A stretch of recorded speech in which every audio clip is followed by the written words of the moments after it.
Дорогие жители и гости столицы, сердечно поздравляю вас с наступающим Новым годом и Рождеством.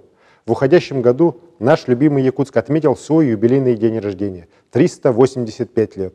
Это событие объединило все поколения горожан вокруг решения общих задач. Юбилейный год мы завершаем достойными итогами по всем приоритетным направлениям развития Якутска, от ремонта дорог до переселения из аварийного жилья. Важной частью каждого из нас в год добра стали благотворительность и добровольчество. Общими усилиями мы помогли тысячам людей, сплотились, чтобы сделать жизнь добрее и счастливее. Дорогие друзья, в этом году вы во второй раз доверили мне руководство Якутском. Моя народная программа «Работаем на успех столицы», созданная с учетом ваших идей, советов и предложений, станет основой наших совместных действий по опережающему, прорывному развитию Якутска на ближайшие пятилетия. Чтобы задать импульс для обновления всех сфер жизни нашего города, я объявил 2018 год в Якутске годом новаторства.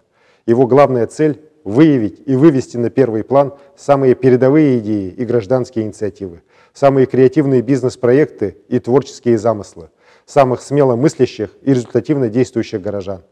От всего сердца желаю каждому из вас добра и здоровья, успеха и благополучия. Пусть Новый год будет щедрым на новые яркие идеи и воплотит в жизнь светлые и смелые мечты. С Новым годом, с новым счастьем! Саңа жылынан, саңа жолынан.